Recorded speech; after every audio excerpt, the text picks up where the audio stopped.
Hello दोस्तों, कैसे हो? आपका स्वागत है त्रिपाण स्टडी सेंटर में। आज जो हम करने जा रहे हैं BA third year world history of, ठीक है, ये हमारा जो होगा 6 सेमेस्टर होगा, जो कि इसमें दिया गया है वर्ल्ड हिस्ट्री 1871 टू 1991।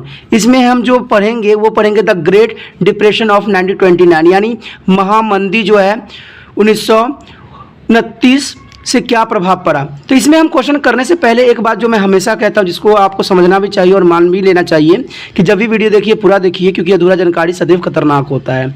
और साथ में एक बात जो जरूरी है वो ये है कि अगर आप नए हो, पहली बार वीडियो देख रहे हो, तो आप जरूर सब्सक्राइब कर लीजिए, क्योंकि सब्सक्राइब करने से फ़ायदा ये होगा कि आगे जो होगा आपके सारे जो है सिलेबस आपको कवर की जाएगी। ठीक है, तो अगर सब्सक्राइब करके रखोगे तभी जाके आपको इसका नोटिफिकेशन मिलेगा और आप इसका फ़ायदा उठा सकती हो। ठीक है दोस्तों, आज जो है देखिए, ये जो महामंदी, आर्थिक महामंदी के विषय में हम आज पढ़ने जा रहे हैं वो बहुत ही इंपॉर्टेंट है।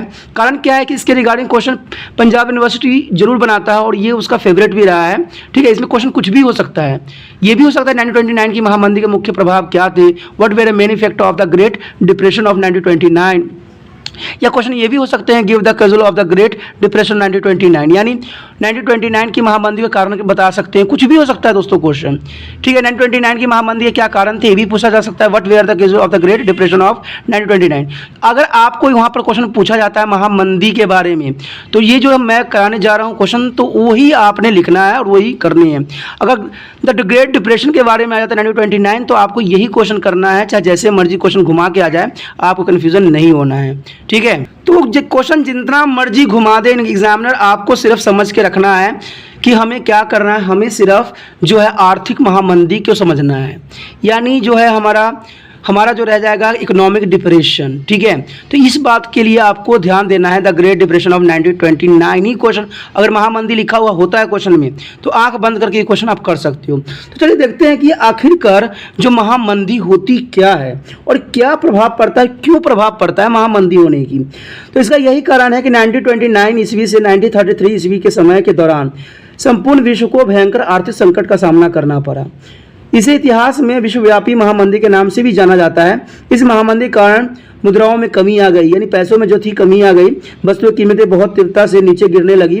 इसके परिणाम स्वरूप कई बैंकों का दिवाला निकल गया तथा वे बंद हो गए, कारखाने घाटों में जाने लग गया, जिस कारण उनकी मालिकों ने मजदूरों की छटनी करनी लगी। छटनी का अर्थ यही होता है दोस्तों कि मजदूरों ने, जो मालिकों ने क्या किया है, कुछ मजदूरों को निकाल दिया है, यानी जो वांछित मजदूर थे उनको निकाल दिया गया। वे बेरोजगार हो गए।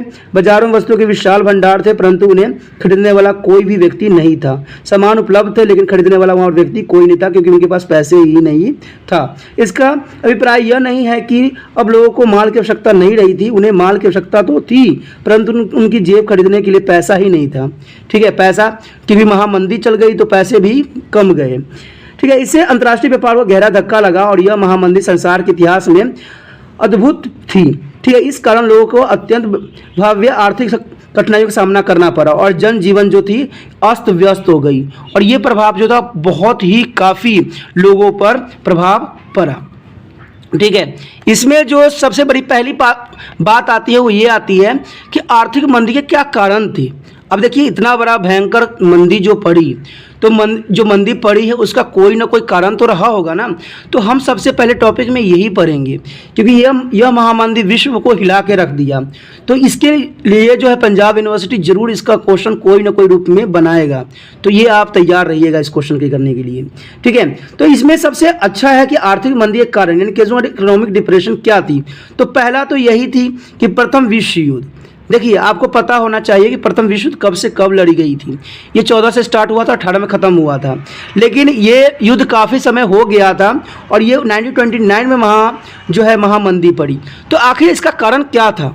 तो इसमें पहला टॉपिक यही हमारा आता है कि आर्थिक मंदी के कारण में कि प्रथम विश्व युद्ध 1929 ईस्वी के आर्थिक संकट का एक प्रमुख कारण प्रथम विश्व युद्ध था। यह युद्ध 4 वर्षों तक चलता रहा और इस युद्ध में लाखों लोग मारे गए थे तथा करोड़ों रुपये का खर्चा हुआ था। इस कारण विभिन्न देशों की अर्थव्यवस्था को गहरा धक्का लगा था। दूसरा, युद्ध काल में सैनिक सामग्री के मांग बढ़ जाने से उद्योग का विस्तार हुआ। इस कारण मजदूरों के लाभांश में भी वृद्धि हुई। युद्धों की समाप्ति के बाद एहसास इन वस्तुओं की मांग में कमी हो गई। यानी सहजता की बात है कि जो इन वस्तुओं में जो होगी में कमी होगी। इस कारण उद्योग घाटे में जाने लगा। परिणाम स्वरूप विश्व के अनेक देशों को एक भारी आर्थिक संकट का सामना करना पड़ा, जिसे महामंदी के रूप धारण किया। देखिए, युद्ध तो हुआ था 1914 में, लेकिन जो ये महामंदी पड़ी 1929 में। तो कहते हैं ना कि कोई भी चीज़ का प्रभाव जो है उसी समय नहीं दिखता है, वो काफ़ी समय भी ले लेता है। उसके बाद दूसरा जो पॉइंट इसमें आता है वो आता है पराजित हुए देशों पर कठोर शर्त। क्योंकि जो प्रथम विश्व युद्ध में पराजित हुए थे उन देशों को बहुत ही कठोर शर्तों के साथ उनको आगे बढ़ने की अनुमति दी गई। ठीक है, ये सबसे बड़ा कारण बन जाता है। 1929 ईस्वी की आर्थिक महामंदी का एक महत्वपूर्ण कारण था कि प्रथम विश्व युद्ध के बाद विजय देशों अर्थात मित्र राष्ट्र ने पराजित हुए धुरी राष्ट्र यानी जर्मनी, ऑस्ट्रेलिया, हंगरी, टर्की तथा बल्गेरिया पर अत्यंत कठोर शर्त लगा दिया। उनके औद्योगिक पक्ष से महत्वपूर्ण अनेक प्रदेश छीन लिए गए। उन पर युद्ध की क्षतिपूर्ति के लिए भारी हर्जाना लगाया गया। लेकिन इन देशों में युद्ध का हर्जाना तो क्या, उसका ब्याज देने की भी क्षमता नहीं थी। यानी युद्ध की वजह से ये देश जो थे बिल्कुल खोखला हो गए थे। वहाँ तक कि वो क्या देंगे, ब्याज देने की क्षमता उनमें भी नहीं थी। ठीक है, जिसकी वजह से उन पर युद्ध की क्षतिपूर्ति के लिए भारी हर्जाना लगाया गया। लेकिन इन युद्धों में हर्जाना क्या, उसका ब्याज भी देना उनके लिए सक्षम नहीं था, क्षमता नहीं थी। युद्ध में पहले ही इन देशों का बहुत खर्च हो चुका था।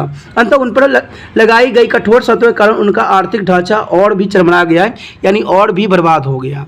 तो ये बातें जो थी बहुत ही महत्वपूर्ण है।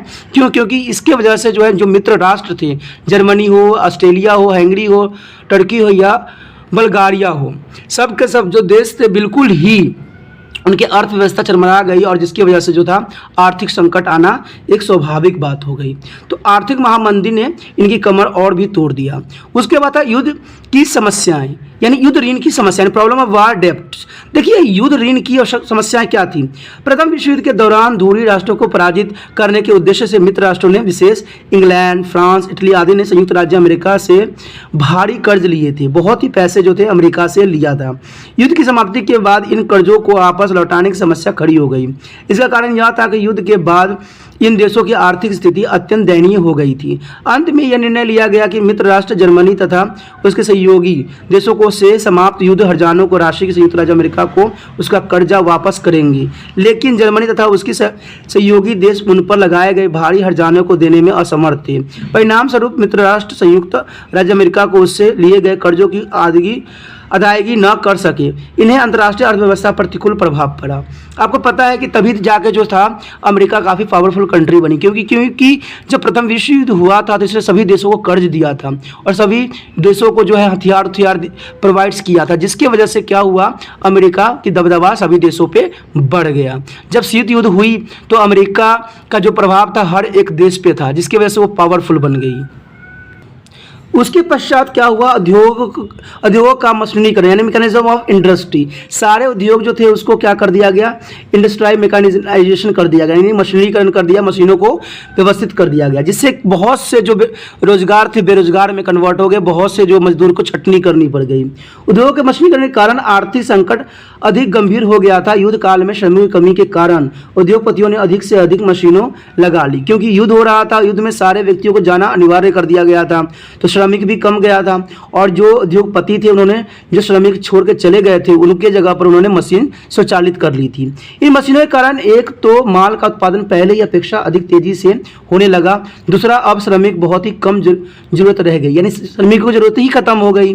तो मालिकों को भी लगा कि मशीन से हमें अच्छा फायदा हो रहा है, तो श्रमिकों को लगा कि क्या फायदा। जिस समय युद्ध समाप्त हुआ तो श्रमिकों की संख्या में पुण्य वृद्धि हो गई, लेकिन उद्योगपतियों के कारखानों में काम करवाने के लिए मजदूरों की अधिक आवश्यकता न थी। अंततः बेकारी और समस्या से भीषण रूप धारण कर लिया और विश्व आर्थिक संकट के लपेट में आ गया, क्योंकि किसी भी मजदूर को काम अब मिलना संभव नहीं था और उनको काम न मिलने की वजह से जो है महामंदी होना स्वाभाविक था।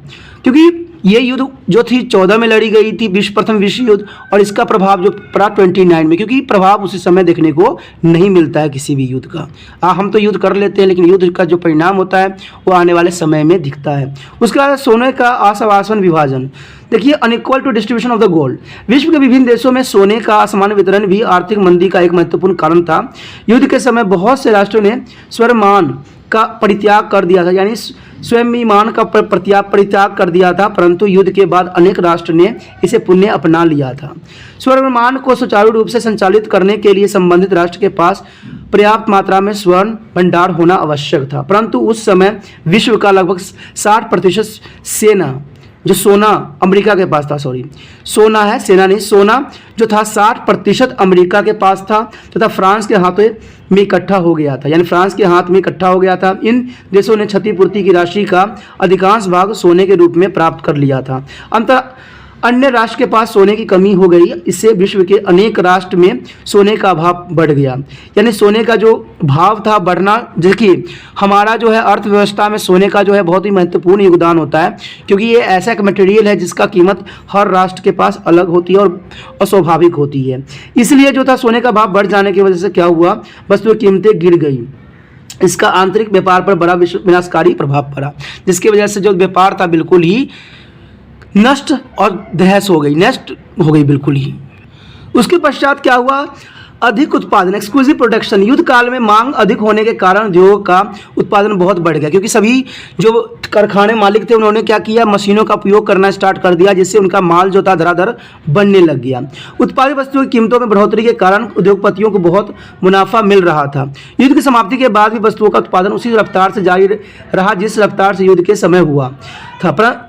परिणाम स्वरूप यह होगा, वस्तुओं की से बाजार भर गया, किंतु खरीदारों में उन्हें खरीदने की शक्ति नहीं थी, क्योंकि सारे रोजगार व्यक्तियों को जो पहले रोजगार थे उनको हटा दिया गया, तो अब उनकी कमाई हो नहीं रही थी। तो बाजार से क्या सामान खरीदेंगे, जब लोगों के पास पैसे होंगे तभी बाजार में जाएंगे ना सामान खरीदने के लिए। अब उनके पास पैसा ही नहीं रह गया था, जिससे क्या हुआ, सामान के उत्पादन तो बढ़ता ही जा रहा था, क्योंकि अब वो मशीन से कार्य कर रहे थे और 3 गुनी 4 गुनी कर रहे थे, लेकिन उनको खरीदने वाला कोई व्यक्ति था ही नहीं। जिससे क्या हुआ, परिणाम यह हुआ कि वस्तु के बाजार में जो भरमार हो गई। अब विकट समस्या यह उत्पन्न हो गई कि इन फालतू माल को कहाँ खपाया जाए, क्योंकि वस्तुएं बना लेने से नहीं होता, उनके रख रखाव भी करना बहुत ही महत्वपूर्ण हो जाता है। अन्य देशों में इस माल को खपाया जा सकता था, लेकिन उस समय राष्ट्र अपने व्यापार एवं उद्योग की रक्षा के लिए संरक्षण नीति का अनुसरण कर रहे थे। अंततः विश्व एक भयानक आर्थिक संकट की लपेट में आ गया, क्योंकि दूसरे देशों में हम इसको भेज भी नहीं सकते थे, क्योंकि उस समय जो थी संरक्षण की नीति के धारण कर रखे थे पूरे विश्व। तो इस वजह से जो था ये महामंदी का कारण बना। उसके बाद है तत्कालीन कारण, यानी इमीडिएटली केस क्या था इसका। विश्व की आर्थिक महामंदी का तत्कालीन कारण 24 अक्टूबर 1929 ईस्वी के न्यूयॉर्क की वॉल स्ट्रीट में आया आर्थिक भूचाल भी था। ठीक है, भूचाल ने यानी प्राकृतिक संकट ने भी इसको और भी करारा रूप दे दिया। अचानक शेयरों के दाम नीचे गिरने लग गया तथा एक ही महीने के अंदर इनका मूल्य 40% से भी कम हो गया। इस कारण लोगों में दहशत फैल गई तथा लोग अपने अपने शेयर बेचने के लिए वॉल स्ट्रीट की ओर भागने लग गए। इस कारण शेयर बाजार में और गिरावट आई। परिणाम स्वरूप सारे देश में व्यवसाय एवं उद्योग की गाड़ी चरमराग सी गई और बैंक और उद्योग बंद होने के शुरू हो गए। बेरोजगारों की संख्या दिन पर दिन बढ़ने लग गई। ऐसी स्थिति में अमेरिका से यूरोपीय देशों के ऋण मिलना बंद हो गया। अंततः शीघ्र ही वह देश भी आर्थिक संकट के लपेट में आ गया और इस प्रकार विश्वव्यापी आर्थिक महामंदी का कुछ आरंभ हो गया। यानी इस तरह से आप समझ सकते हो कि जो है हमारा महामंदी शुरू हो गया। यानी युद्ध के ऋण की समस्याओं के कारण, उद्योग के मशीनीकरण के कारण, सोने का असामान्य विभाजन के कारण, अधिक उत्पादन के कारण और तत्कालीन कारण, ये सारे के सारे कारण जो थे बहुत ही महत्वपूर्ण थे, जिसको आपको याद रखना चाहिए। उसके पश्चात जो हमारा आता है पॉइंट, आर्थिक महामंदी के प्रभाव, impact of the great depression. आखिर आर्थिक महामंदी का क्या प्रभाव था। आर्थिक महामंदी चाहे संयुक्त राज्य अमेरिका से शुरू हो पर इसके प्रभाव विश्वव्यापी थी। बेशक ये अमेरिका से शुरू हुआ था, लेकिन इसका प्रभाव जो था विश्व के कोने कोने तक पड़ रहा था। रूस को छोड़कर विश्व के कोई भी देश ऐसा नहीं था जो थोड़ा बहुत इससे प्रभावित न हुआ हो। यूरोपीय देशों पर इसके प्रभाव अधिक घातक थे। विश्व के इन देशों पर आर्थिक महामंदी का जो विनाशकारी प्रभाव पड़ा उसके संक्षेप हमारे पास वर्णन है जो हम बताने जा रहे हैं। सबसे पहले तो यही था कि संयुक्त राष्ट्र अमेरिका यानी यूएसए, संयुक्त राज्य अमेरिका जहां इस आर्थिक महामंदी की शुरुआत हुई थी, वे ने वहां की अर्थव्यवस्था को तहस नहस करके रख दिया था, क्योंकि 1929 ईस्वी से 1932 ईस्वी के बीच वहां 5,700 से अधिक बैंक दिवाला हो गया था, यानी दिवाला उनका निकल गया था तथा 3,500 बैंकों को अपना कार्य पूरी तरह से बंद करने के लिए बाध्य होना पड़ा। इस कारण लाखों अमेरिकी वासियों की जीवन भर की जो गढ़ी कमाई ऐसे लुप्त हो गए जैसे भट्टी से निकाला हुआ धुआं। तो निकलता हुआ धुआं जैसे गायब हो जाता है, उसी तरह से उनकी कमाई भी लुप्त हो गई। कारण क्या था कि उनके पास पैसे जो थे वो सारे के सारे खत्म हो गए अपनी अपनी जीविका चलाने में, और उनकी कमाई बिल्कुल खत्म ही हो गया। तो कैसे आगे जीवन बढ़ सकता है? बैंकों के दिवाला बंद होने के कारण उद्योगों को उनसे मिलने वाला उधार भी बंद हो गया। दूसरा, उद्योगों द्वारा उत्पादित माल को बाजारों में खरीदने वाला कोई नहीं था। देखिए, जब पैसा कमाई होता है, जब बंदे मेहनत करते हैं, तब पैसे आते हैं, तब जाकर कोई खरीदारी होती है। यानी इस तरह से जो है हमारा जो है जीवन के बैलेंस बनता रहता है। लेकिन अगर इसमें से एक भी चीज़ प्रभावित होता है तो उस पर सब पे प्रभाव पड़ेगा। आपने जैसे एक फूड चेन के बारे में जानते ही हो कि अगर कोई भी जीव को हम अगर उसमें से निकाल देते हैं तो सारे जीव जो है प्रभावित होते हैं। तो सेम ऐसा ही है, जब कमाई हो ही नहीं रहा था तो वो सामान क्यों खरीदेंगे और क्या करेंगे? इससे भुखमरी भी स्टार्ट होगा, लोग भी मरेंगे। तो यही सब कारण जो था उस समय बन रहा था। अंत उद्योग भी तीव्रता से बंद हो गई। इसके कारण बेरोजगारी संख्या दिन प्रतिदिन बढ़ती चली गई और 1929 ईस्वी में यह संख्या 15 लाख थी, जो 1932 में बढ़कर 1,30,00,000 तक पहुंच गई। जो मजदूर अब भी उद्योग में रह गए थे उनकी मजदूरी में 60% की कमी कर दी गई। देश के उद्योग उत्पादन में 40% की कमी हो गया। लाखों किसानों को भी अपनी ज़मीनों से हाथ धोना पड़ा तथा वे भीख मंगे बनकर रह गए। यानी उनके पास सारा ज़मीन भी खत्म हो गई, जिसकी वजह से वो भीख मंगे हो गए।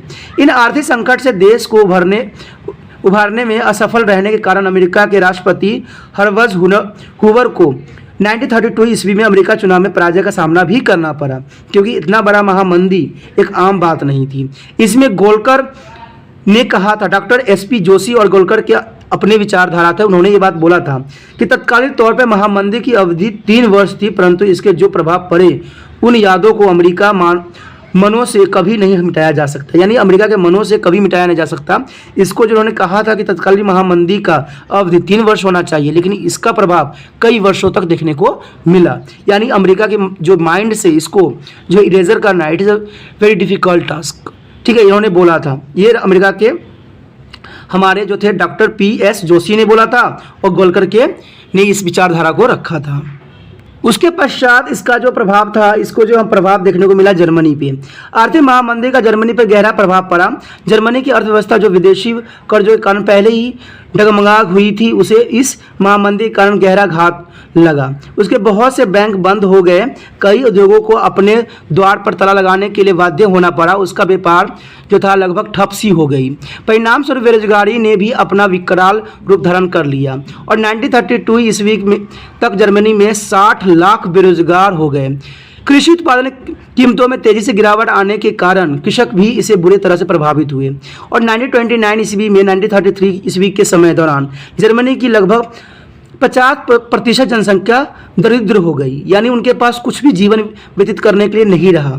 जर्मनी की सरकार स्थिति से निपटने तथा लोगों पर अतिरिक्त कर लगाने के बाध्य हुई। जब देखिए जब लोगों की कमाई नहीं हो रही, ऊपर से सरकार जो है अपना कर बढ़ा रहा है, तो वहाँ पर क्या होगा ये तो आप खुद ही समझ सकती हो। इससे लोगों में भारी असंतोष फैल गया। हिटलर ने लोगों में फैले असंतोष का पूरा लाभ उठाया। उसने यह प्रचार किया कि केवल वह था उसकी नाजी पार्टी जर्मनी को उसके आर्थिक संकट से मुक्त दिला सकता है और उसके बातों का लोगों के दिलों पर जादुई प्रभाव पड़ा और 1933 ईस्वी में वह जर्मनी का चांसलर नियुक्त हुआ और शक्ति हाथ आते ही वह तनाशाह बन गया। परिणाम स्वरूप जर्मनी से वाइमर गणराज्य का पतन हो गया। तो देखिए, ये बात तो जनरल सी बात है कि जब ऐसा प्रभाव पड़ता है तो कुछ लोग जो है इसका प्रभाव का भी फ़ायदा उठा लेते हैं, ऐसे अवसर का मौका बना लेते हैं और अपना जो है आगे अपने आप को खुद को बढ़ा लेते हैं।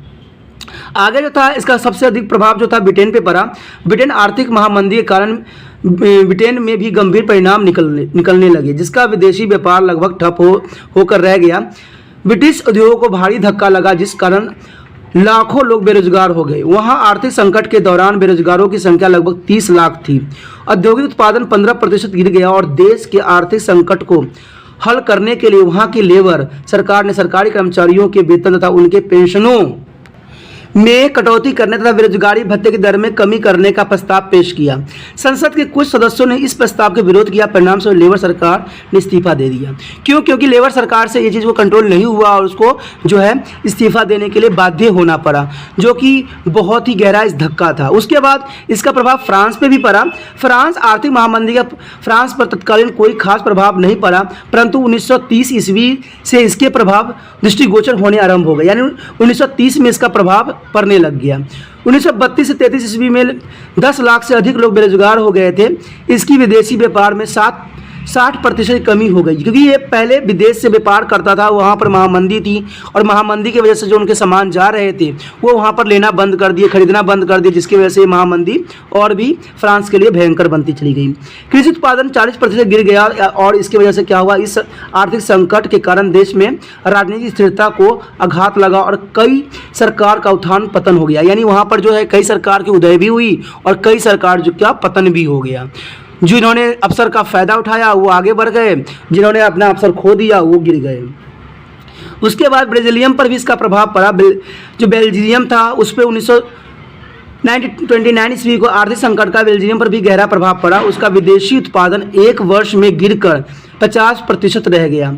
उद्योगों के उत्पादन में भी बहुत कमी आई। परिणाम स्वरूप देश में बेरोजगारी फैल गई।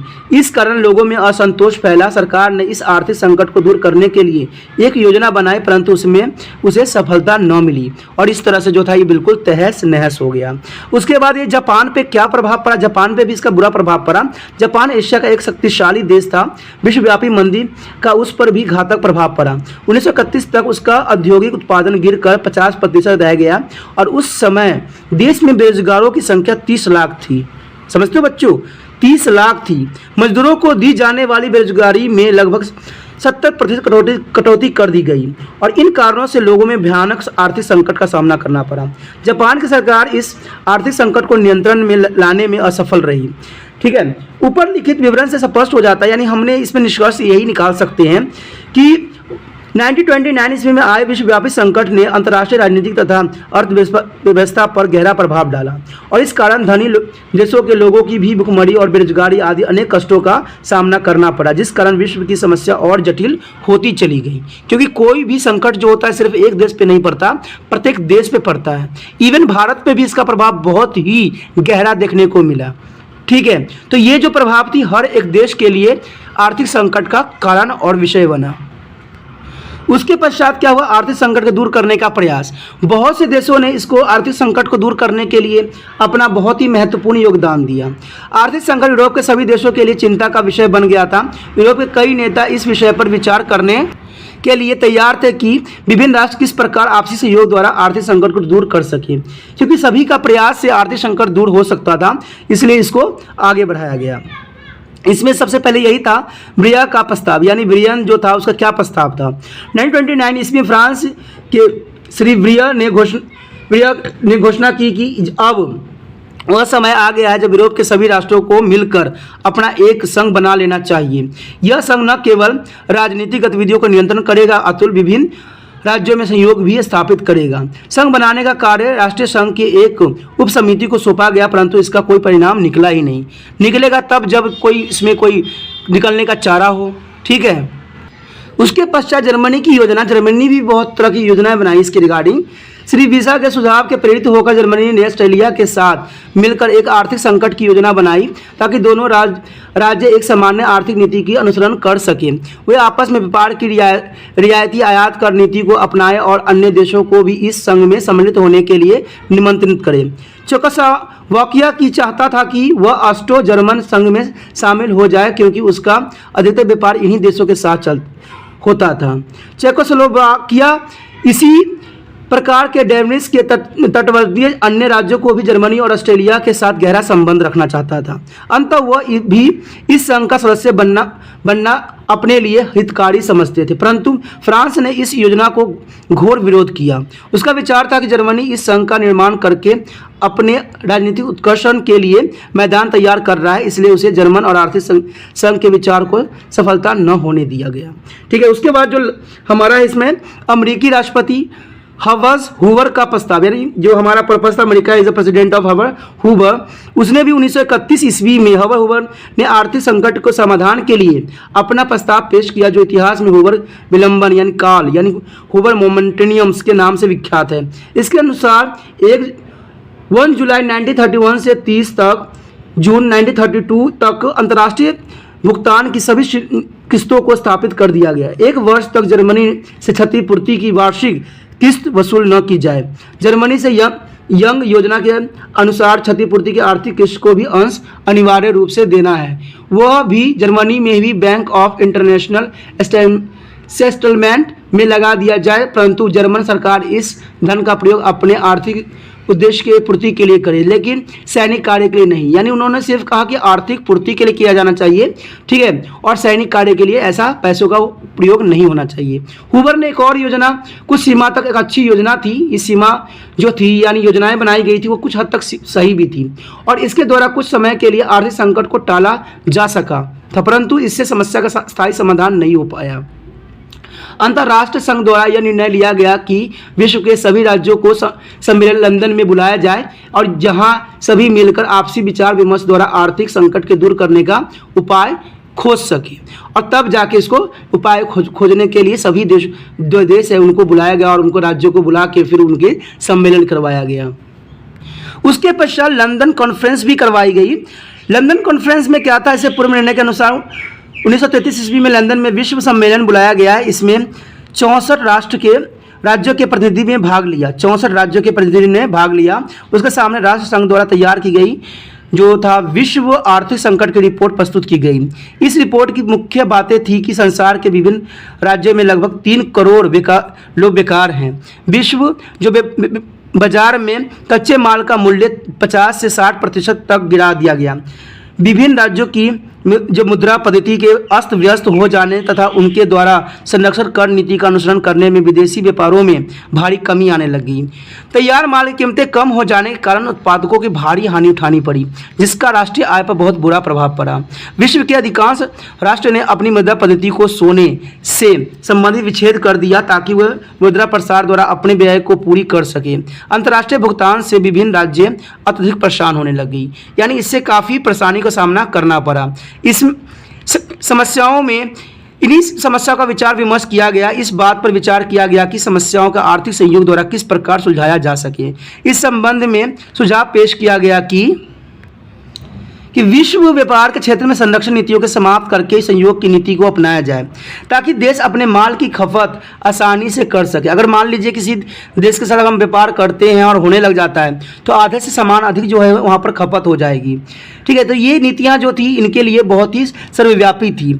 सिक्कों की कमी के दूर करने के लिए विभिन्न राज्य मुद्रा प्रसार की नीति का अनुसरण करें ताकि कीमतों में वृद्धि हो और कारखानों में घाटा न उठाना पड़े। इस प्रकार बेकारी को समाप्त किया जाए।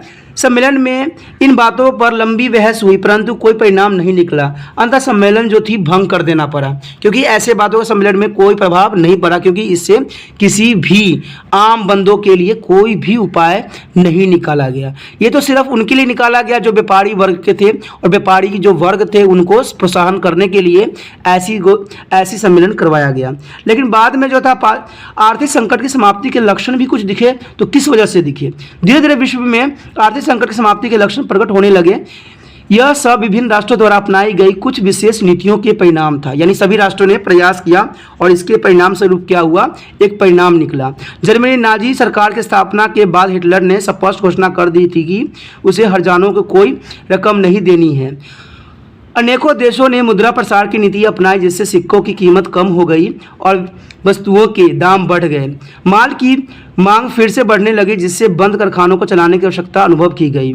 इसी बीच नाजियों तथा फलस्तीनवादियों ने अपनी सैनिक शक्ति बढ़ाने के लिए अधिक से अधिक युद्ध सामग्री का निर्माण करना आरंभ कर दिया। इस प्रकार भी कारखानों के पास काम बढ़ गया और बेकारी की समस्या कम होने लगी। धीरे धीरे विश्व में जो है आर्थिक मंदी का काल चक्र समाप्त होने लग गया। तो इस प्रकार जो है आर्थिक संकट के जो काल थे वो धीरे धीरे समाप्त हुआ, वो भी उनके कूटनीतियों की वजह से। नहीं तो जो आर्थिक संकट थी पूरे विश्व को हिला के रख दिया। अमेरिका का, ब्रिटेन का, ब्रिटिश का, सभी देशों को त्राहिमाम त्राहिमाम करने पर मजबूर कर दिया। तो इस तरह से जो है आर्थिक संकट पूरे विश्व के लिए एक खतरा का घंटी बजा दिया। उसके पश्चात इसमें जो एक अलग क्वेश्चन बनता है वो बनता है फ्रैंकलिन डी रूजवेल्ट की न्यू डील का वर्णन, यानी न्यू डील क्या थी। न्यू डील भी एक इंपॉर्टेंट क्वेश्चन में से ही माना जाता है। न्यू डील जो बनाई गई थी 1929 ईस्वी में विश्व एक भीषण आर्थिक मंदी के लपेट में आ गया था, तो इसका निर्माण किया गया। अमेरिका के लिए इस आर्थिक मंदी के परिणाम बड़े ही घातक सिद्ध हुए। 1931 ईस्वी तक देश में बेकार लोगों की संख्या 1,30,00,000 तक पहुंच गई। देश के 50,000 से अधिक बैंक बंद हो गए तथा लगभग 32,000 व्यवसायिक प्रतिनिष्ठा ठप हो गए और कृषि उत्पादन मूल्य में भी भारी गिरावट आई। इन परिस्थिति में फ्रैंकलिन डी रूजवेल्ट अमेरिका के राष्ट्रपति पद पर 1933 ईस्वी में आसीन हुए। वह इस पद पर 1945 ईस्वी तक बने रहे। उन्होंने देश के आर्थिक संकट से निकालने के लिए जो कार्यक्रम अपनाया उसे हम न्यू डील के नाम से जाना जाता है। यानी अमेरिका द्वारा जो आर्थिक संकट से निकालने के लिए जो एक रूल रेगुलेशन बनाई गई थी, जो उन्होंने कार्यक्रम बनाया था, उसे ही न्यू डील का नाम दिया गया। ये क्वेश्चन कई बार इंपॉर्टेंट रहा है, 2 मार्क्स में भी आता है और 18 मार्क्स में भी आ जाता है। तो ये चीज़ों पर जो है BA वाले बच्चों को ध्यान देना जरूरी है। ठीक है। राष्ट्रपति रूजवेल्ट ने 6 मार्च 1933 ईस्वी को कांग्रेस का एक विशेष आपातकालीन अधिवेशन बुलाया जो जून के मध्य तक चलता रहा।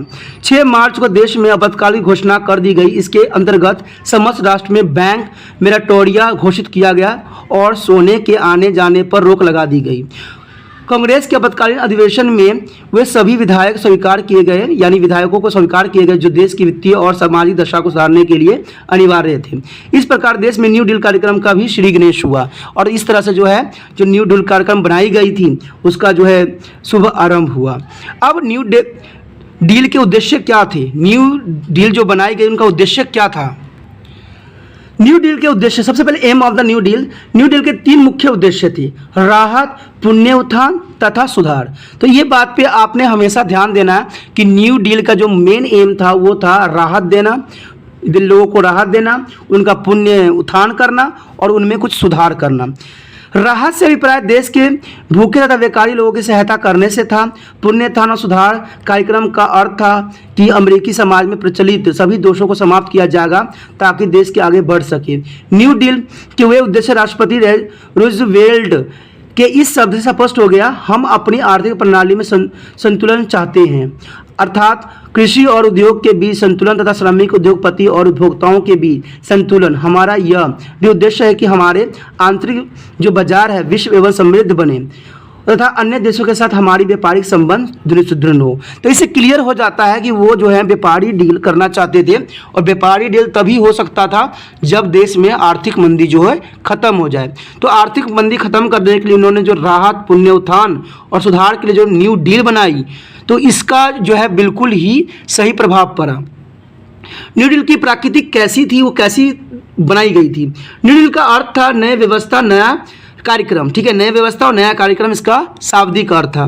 कभी कभी 2 नंबर में पूछा जाता है कि न्यू डील का क्या अर्थ होता है, तो याद रखिएगा नई व्यवस्था अथवा नया कार्यक्रम। परंतु वास्तव में फ्रैंकलिन रूजवेल्ट का न्यू डील अमेरिका के लिए कोई नया कार्यक्रम नहीं था। इसके द्वारा केवल, ठीक है, ये जो कार्यक्रम बनाई गई तो कोई नया नहीं था, केवल थियोडोर और रूजवेल्ट तथा डोनाल्ड बिलियन की प्रगतिवादी कार्यक्रम के आगे बढ़ाने का प्रयास किया गया था। न्यू डील के अंतर्गत बैंकिंग, सीमा शुल्क तथा जो है बाल श्रमिकों से संबंधित जो अधिनियम पास किए गए थे वे बुलडोरो विलियम्स के शासनकाल में पारित अधिनियमों का अलग कदम मात्र सिर्फ था। यानी ये सिर्फ एक डील बनाई गई थी, लेकिन ये डील जो थी पहले भी बनी हुई थी, उसी को इन्होंने न्यू डील की नाम दे दिया और न्यू डील के नाम देके उन सारे जो कार्यक्रम थे उसको इसमें सम्मिलित कर दिया।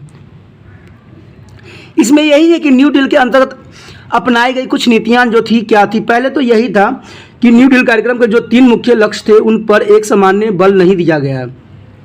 उदाहरण के लिए आरंभ के 2 वर्षों में राहत और पुनरुत्थान के लक्ष्य की प्राप्ति का प्रयास किया गया, सुधार की समस्याओं की और इसके बाद ही ध्यान दिया जा सका। इन 3 लक्ष्यों की प्राप्ति के लिए जो कार्य किए गए उनका विस्तार से वर्णन। पहले देखिए राहत के उपाय। पहले जो राहत के उपाय जो दिए गए थे, यानी रिलीफ और फेडरल और संकटकालीन राहत विभाग। राष्ट्रपति फ्रैंकलिन डी रूजवेल्ट ने सर्वप्रथम बेकार लोगों को राहत पहुंचाने की आवश्यकता अनुभव किया। उन्होंने अनुभव किया कि यदि बेकार को शीघ्र राहत न पहुंचाए गए तो वे भूखे मर जाएंगे। इस उद्देश्य को 1933 ईस्वी में कांग्रेस ने फेडरल संकटकालीन नामक विभाग की स्थापना भी किया और इस विभाग ने राज्य सरकार के स्थानीय सरकार को ऋण एवं उपहार के रूप में बहुत सा धन दिया गया ताकि वह बेरोजगार लोगों को कोई काम जुटा सके। यदि काम की उचित व्यवस्था न हो सके तो उनके नगद बेरोजगारी भत्ता देकर राहत पहुंचाया जाए, क्योंकि विभिन्न सरकारों के लिए सभी बेरोजगारों के लिए काम जुटा पाना शायद संभव नहीं था, क्योंकि पैसे तो कुछ ही दिए गए थे लेकिन बेरोजगारों की संख्या उससे भी 4 गुनी थी। इसलिए उन्होंने आरंभ में बेरोजगारी भत्ता देने की नीति अपनाई, यानी उनको कुछ राहत दिया जाए। आवश्यकता पड़ने पर बेरोजगारों को भोजन तथा वस्त्र देने की भी व्यवस्था की गई थी। शीघ्र ही सरकार ने यह अनुभव किया कि बेरोजगारी भत्ता पाने वाले आत्मसम्मान को ठेस पहुंचती, ये विचार उनके मन में था। इसके अतिरिक्त उनकी तकनीकी कुशलता का लाभ नहीं उठाया जा सकता है, क्योंकि जो व्यक्ति जिस तकनीक से थे जिनमें उनका महारत हासिल था, उनका जो तकनीक था उसका इस्तेमाल नहीं किया जा रहा था। इसलिए अक्टूबर 1933 में संघ यानी फेडरल सरकार ने राहत विभाग की शाखा के रूप में एक नए विभाग की स्थापना किया जिसे सिविल वर्क एडमिनिस्ट्रेशन विभाग कहा जाता है। इस विभाग ने बेरोजगार के लिए उचित काम धंधे की व्यवस्था करने का भरसक प्रयास किया, यानी बहुत ही उन्होंने कोशिश किया। उसके बाद था वर्क्स फेडरल एडमिनिस्ट्रेशन विभाग यानी वर्ल्ड फेडरेशन एडमिनिस्ट्रेशन डिपार्टमेंट। ये जो थी अप्रैल 1935 ईस्वी में कांग्रेस ने रिलीफ एक्ट पास करके बेरोजगारी की समस्या का स्थायी समाधान करने का प्रयास किया। इस एक्ट में कहा गया कि सरकार उपयोगी परियोजनाएं आरंभ करके रोजगार के अवसर बढ़ाए।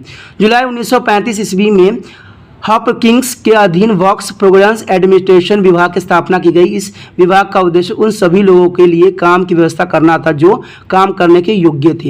इस विभाग ने ऐसी परियोजनाएं आरंभ की जिसमें अधिकांश राशि निवेश के रूप में नहीं अतुल श्रमिकों के वेतन के रूप में व्यय की जाती थी। ये सभी योजनाएं छोटी अवधि की थी और उन्हें एक ही वर्ष में पूरा करने का उद्देश्य रखा गया था। इसके अंतर्गत श्रमिकों को मिलने वाले वेतन को सुरक्षा वेतन कहा जाने लगा और ये वेतन गैर सरकारी संस्थाओं पर दिए जाने वाले वेतन से तो कम था, परंतु ये बेरोजगारी भत्ते के रूप में दी जाने वाली राशि से अधिक था। यानी उनको एक तरह से आत्मसम्मान पर भी ठेस नहीं पहुँच रहा था और वो काम करने में सक्षम भी थे। 1935 ईस्वी तक इस विभाग ने 110 अरब डॉलर की राशि व्यय की और 20 लाख से भी अधिक लोगों को काम धंधा दिलाया। इस विभाग द्वारा जारी परियोजनाओं का संबंध मुख्य रूप से सड़कें, बांधें, हवाई अड्डे, विद्यालय, अस्पताल तथा अन्य सार्वजनिक केंद्रों के निर्माण का काम से था। ठीक है, उनको इस कामों में लगाया गया। इसे बेरोजगारी कलाकार, संगीतकार और लेखकों को भी काम दिया गया। इस प्रकार इस विभाग द्वारा किया गया कार्य अमेरिका के लिए स्थायी महत्व रखता है, यानी इससे अमेरिका पर काफ़ी प्रभाव पड़ा और अमेरिका जो है काफ़ी इससे प्रभावित हुआ। अब जो है इसमें क्या था कि नागरिक रक्षण दल विभाग यानी नागरिक रक्षण दल विभाग का भी स्थापना किया गया। इसमें क्या था कि देश में फैली बेरोजगारी की भीषण समस्याओं के समाधान के लिए मार्च जो है 1933 ईस्वी में एक अन्य अधिनियम भी पास किया गया। इसके अनुसार देश में सिविलियंस कंजर्वेशन कोर नामक विभाग की स्थापना की गई। इस विभाग का मुख्य कार्य भी बेरोजगारी को राहत पहुंचाना था और यह विभाग 15 से 25 वर्ष की आयु के अविवाहित युवकों को काम देता था। इन युवकों को सैनिक अधिकारियों के अधीन काम करना पड़ता था। इसे प्रायः वनों की सफाई, पेड़ का लगाना, सड़कों की मरम्मत करना तथा कुछ अन्य उपयोगी काम लिए जाते थे। उनकी भर्ती केवल 1 वर्ष के लिए की जाती थी और उन्हें $30 वेतन मिलता था। $30 में $25 काम करने वाले नवयुवकों के रिश्तेदारों तथा आश्रितों के पास भेज दिए जाते थे। वेतन के अतिरिक्त इन लोगों को निःशुल्क आवास और चिकित्सा सुविधाएं भी जुटाई जाती थी। इस प्रकार इन विभागों के राहत कार्य को आगे बढ़ाने में महत्वपूर्ण भूमिका अदा किया। उसके बाद जो है इसका दूसरा पार्ट जो होता है पुण्य उत्थान के उपाय। अब इसमें जो है पुण्य उत्थान के उपाय में उन्होंने क्या क्या कदम उठाया उसके बारे में है। ठीक है, न्यू डील के कार्यक्रम के अंतर्गत पुण्य उत्थान संबंधी अनेक कार्य किए गए। इनका मुख्य उद्देश्य व्यापार तथा उद्योगों को बढ़ावा देना था। ठीक है, क्योंकि व्यापार को अगर बढ़ावा देते हैं तो 100% जो बेरोजगारी की समस्या खत्म हो जाएगी। सबसे पहले इसमें यही आता है कि पुनर्निर्माण वित्तीय आयोग की स्थापना, यानी organisation of restriction of finance commissions. राष्ट्रपति हूवर के काल में पुण्य निर्माण वित्त आयोग की स्थापना की गई थी, जो फ्रैंकलिन डी रूजवेल्ट ने इस विभाग के जारी रखा। इसे कुछ नए कार्य भी सौंप दिए गए। उदाहरण के लिए इन्हें उद्योग, सड़क निर्माण कंपनियां, रेल लाइन बिछाने वाली कंपनियों तथा बैंकों के ऋण देने के अधिकारी प्रदान किया गया, यानी इनको कई और भी काम प्रदान किए गए। परंतु इस विभाग द्वारा दिए गए ऋण केवल व्यापारी आधार पर ही दिए जाते थे। 1936 ईस्वी तक इस विभाग ने 11 अरब डॉलर की राशि ऋण के रूप में दी। इसमें अधिकांश राशि शीघ्र ही इसके पास वापस आ गई। उसके बाद था राष्ट्रीय पुनरुत्थान अधिनियम या national recovery act. National recovery act पुनरुत्थान के लिए पास किए गए अधिनियम में से सबसे अधिक महत्वपूर्ण था। 1933 ईस्वी में पारित इस एक्ट द्वारा श्रमिक, व्यापारी और सरकार के बीच सहयोग स्थापित करने का प्रयास भी किया गया और इस अधिनियम के अंदर 3 मुख्य कार्य भी किए गए। अभी 3 मुख्य कार्य क्या है इसके बारे में हम चर्चा करते हैं। तो पहला तो यही है कि इसके अधीन पब्लिक वर्क्स एडमिनिस्ट्रेशन नामक एक विभाग स्थापित किया गया। इस विभाग में राज्य सरकार तथा स्थानीय सरकार के सड़कें, पुल और अस्पताल आदि के निर्माण के लिए पर्याप्त धन दिया गया। इस प्रकार देश के लाखों जो बेरोजगार को काम मिल गया। नेशनल रिकवरी एक्ट के अनुसार एक अन्य विभाग की स्थापना की गई जिसे नेशनल रिकवरी एडमिनिस्ट्रेशन कहते हैं। इस विभाग ने बच्चों को कारखाने में काम पर लगाने, श्रमिकों को न्यूनतम मजदूरी निश्चित करने तथा काम के घंटे कम करने और उद्योगों को अनुचित प्रतिद्वंदिता से बचाने का प्रयास किया। इस विभाग के प्रयत्नों से उद्योग संबंधी एक आम संहिता भी तैयार की गई जो सभी उद्योगों पर लागू की जा सकती थी। इस संहिता द्वारा बाल श्रमिक तथा प्रथा को समाप्त कर दिया, यानी जो बाल श्रमिक प्रथा थी उसको बिल्कुल ही खत्म कर दिया गया और श्रमिकों को न्यूनतम वेतन 15 डॉलर प्रति सप्ताह निर्धारित की गई। और तीसरा जो इसकी बात थी, नेशनल रिकवरी एक्ट के अनुसार श्रमिकों को संगठित होकर अपने निर्वाचित प्रतिनिधियों के माध्यम से अपने अधिकारों की मांग करने का अधिकार दे दिया गया। तो अपने अधिकार को अगर मांग दे दिया गया है तो इससे क्या हुआ, इनको काफ़ी प्रोत्साहन मिला।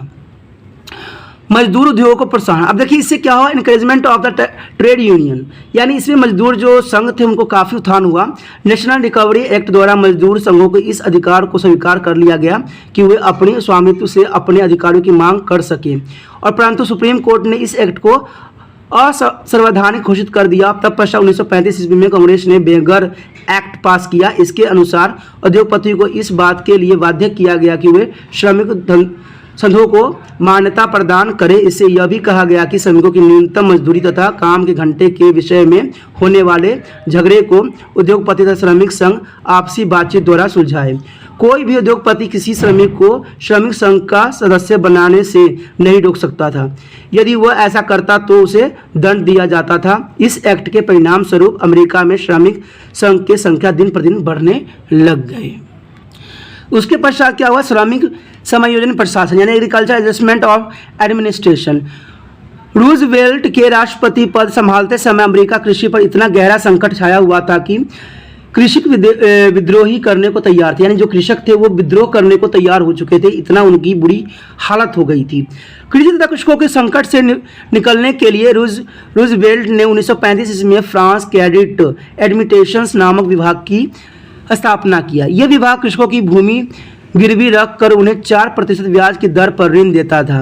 यह विभाग उन श्रमिकों को भी ऋण देता था जो भूमि को गिरवी रख कर उससे हाथ धो बैठे, यानी उन्होंने गिरवी तो रखा बट उनको चुकाना उनके लिए संभव नहीं था, जिसकी वजह से उनको क्या हुआ, अपनी भूमि से भी हाथ धोना उनको पड़ गया। इस व्यवस्था का उन किसानों को बहुत अधिक लाभ हुआ जिनके पास खराब भूमि थी, क्योंकि खराब भूमि अगर सरकार ले भी लेती थी तो उनको कोई प्रभाव नहीं पड़ता था। वे खराब भूमि को गिरवी रख कर उपजाऊ भूमि पर कृषि करने लगे। कृषकों को उनकी उपज को अच्छे दाम दिलाने के लिए कृषि विभाग की स्थापना की गई। इस विभाग को कपास, गेहूं, तंबाकू आदि फसलों के उत्पादन को कम करने पर बल दिया गया, क्योंकि इसकी खपत के लिए विदेशी जो बाजार की आवश्यकता पड़ती थी। जिन किसानों ने इन फसलों के उत्पादन को कम करना स्वीकार कर दिया, यानी उत्पादन कम करना स्वीकार कर लिया, उन्हें सरकार की ओर से लाभ भुगतान देने की योजना तैयार की गई। इसके परिणाम स्वरूप देश में अतिरिक्त उत्पादन बंद हो गया और कृषि उत्पादन के दाम बढ़ गए और किसान के कुल आय में वृद्धि हुई। परंतु बाद में एग्रीकल्चरल एडजस्टमेंट एक्ट को गैर कानूनी घोषित कर दिया गया, तो ये भी एक बहुत बड़ी समस्या पैदा कर दिया था। उसके पश्चात सूखे पर नियंत्रण, ये चेकर ड्राउट, इसमें यही था 1933 ईस्वी में से 1935 तक अमेरिका के दक्षिण मैदानी प्रदेश में भयंकर सूखा पड़ा। इससे यह खतरा पैदा हो गया कि सारे प्रदेश मरुस्थल बन जाएगा। परिणाम स्वरूप बहुत से किसान इस प्रदेश को छोड़कर अन्य स्थानों पर चले गए। समस्या के समाधान के लिए कांग्रेस ने वन रोपण का कार्यक्रम अपनाया और किसानों को अधिक से अधिक पेड़ लगाने के लिए प्रोत्साहित किया। उन्हें बीज तथा पशु खरीदने के लिए आर्थिक सहायता भी प्रदान किया गया। ठीक है, तो ये सब चीज़ें जो थी इनको राहत पहुंचाने के लिए बनाई गई। उसके बाद अब बैंकिंग में सुधार, यानी जो चीज़ खत्म हो गई थी उसको दोबारा से सुधार करना भी बहुत जरूरी पड़ गया था। बैंकिंग में सुधार करना, रूजवेल्ट के राष्ट्रपति पद संभालते समय देश के अधिकतर बैंक फेल हो चुके थे। ये तो आपको भी पता है क्योंकि हम पहले ही चर्चा कर चुके हैं। ठीक है, न्यू रूल में परिणाम स्वरूप जनता का बैंकों से विश्वास उठ चुका था। ऐसी स्थिति में रूजवेल्ट ने आपातकालीन बैंकिंग अधिनियम यानी इमरजेंसी बैंकिंग एक्ट पास करवाया। इस एक्ट के अनुसार राष्ट्रपति को यह अधिकार मिल गया कि वह उन बैंकों को पुनः खोल सकता है जिनकी आर्थिक दशा ठीक है। अंततः कई बैंक फिर से खोल दिए गए और लोग उनमें फिर से धन जमा करवाने लगे। 1933 ईस्वी में एक संघीय बीमा निगम स्थापित किया गया। इस निगम ने लोगों को विश्वास दिलाया कि बैंक को फेल हो जाने की दशा में उनके धन का भुगतान निगम की ओर से किया जाएगा। तो इस तरह से जो है उन्होंने इन पर विश्वास कायम करवाने के लिए दोबारा से उनको स्थापित करवाया। उसके पश्चात सुधार के उपाय यानी कुछ रिफंड भी किए गए। न्यू डील ने ये जो रूल बनाई गई थी, न्यू डील के अंतर्गत रूजवेल्ट ने दीर्घकालीन सामाजिक योजनाएं बनाकर सुधार की दिशा में एक महत्वपूर्ण पग उठाया। और इस क्षेत्र में किए गए कुछ उपाय इसमें से ये था कि 1933 ईस्वी में कांग्रेस ने टेनेसी घाटी को अविकसित क्षेत्र के विकास के लिए एक महत्वपूर्ण परियोजना बनाई। इस योजना के लिए एक अधिनियम पास किया गया जिसे टेनेसी बेसी डेवलपमेंट एक्ट कहा जाता है। इस बहुउद्देशीय परियोजना से 7 राज्यों की लगभग 20 लाख जनता को लाभ पहुंचा और इसके अतिरिक्त 7 विशाल बांध बनाए गए और जल विद्युत उत्पादन तथा बाढ़ नियंत्रण उद्देश्य को भी पूरा किया गया। 1935 में सामाजिक सुरक्षा अधिनियम सोशल सिक्योरिटी एक्ट के अनुसार बुढ़ापे पेंशन की निश्चित की गई और इस एक्ट के अनुसार बेरोजगारी बीमा की एक योजना भी बनाई गई। जनता के आवास की सुविधाएं जुटाने के लिए रूजवेल्ट ने राष्ट्रपति आवास प्रशासन की स्थापना किया। तब 1937 ईस्वी में इस योजना के बड़े पैमाने पर लागू करने के लिए संयुक्त राज्य आवास प्राधिकरण स्थापित किया गया और इस संस्था का मुख्य कार्य विभिन्न समुदाय तथा राज्यों के आवास योजना के लिए ऋण देना था। अमेरिका के अधिकांश गंदी बस्तियों को इसी संस्था के प्रयत्नों से आधुनिक रूप दिया गया। अब इसमें यही बात आ जाती है कि न्यू डील का मूल्यांकन यानी कंक्लूजन। लेकिन न्यू डील जो था काफ़ी हद तक जो है अमेरिका के अर्थव्यवस्था को सुधारने में बहुत ही महत्वपूर्ण योगदान दिया। तो इसमें कह सकते हो कि न्यू डील के विषय में अर्थशास्त्री और राजनीतिज्ञ ने विभिन्न अपने अपने मत दिए हुए हैं। जो लोग न्यू डील के समर्थक हैं उनका विचार है कि न्यू डील की नीति के कारण ही अमेरिका आर्थिक संकट से बच सका, जो कि बात कहीं हद तक सही भी है। इस नीति के परिणाम स्वरूप बहुत से लोग को रोजगार दिया गया और इसके अतिरिक्त कृषि तथा औद्योगिक कार्य में भी काफ़ी वृद्धि हुई। व्यापार तथा व्यवसाय ने काफ़ी उन्नति की जिसमें देश की आर्थिक अवस्था में काफ़ी सुधार हुआ। इसके साथ साथ बैंकिंग तथा मुद्रा पद्धति में लोगों का विश्वास उत्पन्न हुआ, क्योंकि न्यू डील नीति के विषय में प्रोफेसर फाइनर ने लिखते हैं, जो फाइनर है उन्होंने कहा था कि राष्ट्रपति रूजवेल्ट कि न्यू डील की नीति आर्थिक शास्त्र के अवसाद पर प्रहार करने का प्रथम आर्थिक कदम था। उन्होंने आगे चलकर लिखा है कि न्यू डील वास्तव में राम भरोसे नीति का पतन प्रदर्शित करती है, परंतु इसका अर्थ पूंजीवादियों से संबंध विच्छेद नहीं है, यानी ये अलग नहीं है। न्यू डील नीति के समर्थक का विचार है कि यह नीति बहुत ही सफल रही, क्योंकि सफल इसलिए रही क्योंकि बहुत से चीज़ें जो थी इसके फेवर में थी और बहुत ही इनके लिए ज़रूरी भी थी। इनके कारण जो महान आर्थिक मंदी के दुष्परिणाम दूर हुए और 1936 ईस्वी तक संयुक्त राज्य अमेरिका की आर्थिक स्थिति में काफ़ी हद तक सुधार भी हुआ। तो बहुत से विचारक अपने अपने इसमें मत रखते हैं, उनके अपने विचार होते हैं, लेकिन विचार जो सही है वो विचार यही सही है कि इसमें काफ़ी जो है हमारे लिए और जो अमेरिकी की जो थी उस व्यवस्था के लिए और जो बेरोजगार लोग थे उनके लिए काफ़ी इसमें प्रोत्साहन मिला। न्यू डील की नीतियों को आलोचकों का विचार है कि अमेरिका की आर्थिक स्थिति में सुधार लाने का श्रेय न्यू डील को नहीं बल्कि यह श्रेष्ठ अंतर्राष्ट्रीय व्यापार सुधार हुई परिस्थितियों को जाना जाता है। लेकिन इस बात के लिए सभी जो साइंटिस्ट है इस बात को जो है मानने में विचारधारा नहीं मान रहे हैं। आलोचकों का विचार है कि न्यू डील नीति अपने उद्देश्य को पूरा नहीं कर सकी। इस नीति के अंतर्गत पुण्य रोजगार तथा उत्पादन के लक्ष्य प्राप्त नहीं हो पाया। इसके अतिरिक्त आर्थिक सहायता भी कम मिली। इस नीति ने किसानों को कोई लाभ नहीं पहुंचाया। वास्तव में जो भी परिवर्तन हुए सरकार व्यय के फलस्वरूप हुए हैं, यानी सरकार ने अपनी बहुत ही कूटनीतियों से इसको बनाया। लेकिन देखिए दोस्तों, सरकार ने कूटनीति बनाई तो कूटनीति भी जो है न्यू डील के रिगार्डिंग ही चली, तो न्यू डील को आप मूल्यांकन में विफल नहीं कह सकते हैं। अंततः जब सरकार ने व्यय कम कर दिए तो स्थिति फिर से बिगड़ने लगी। इस नीति को लागू करने के लिए एक बहुत बड़ी धनराशि खर्च की गई, जिनके कारण अमेरिका के राष्ट्र ऋण बहुत अधिक बढ़ गया। उत्पादन और मूल्य में वृद्धि होने के बावजूद बेरोजगारों की संख्या लगभग 1 करोड़ हो गई।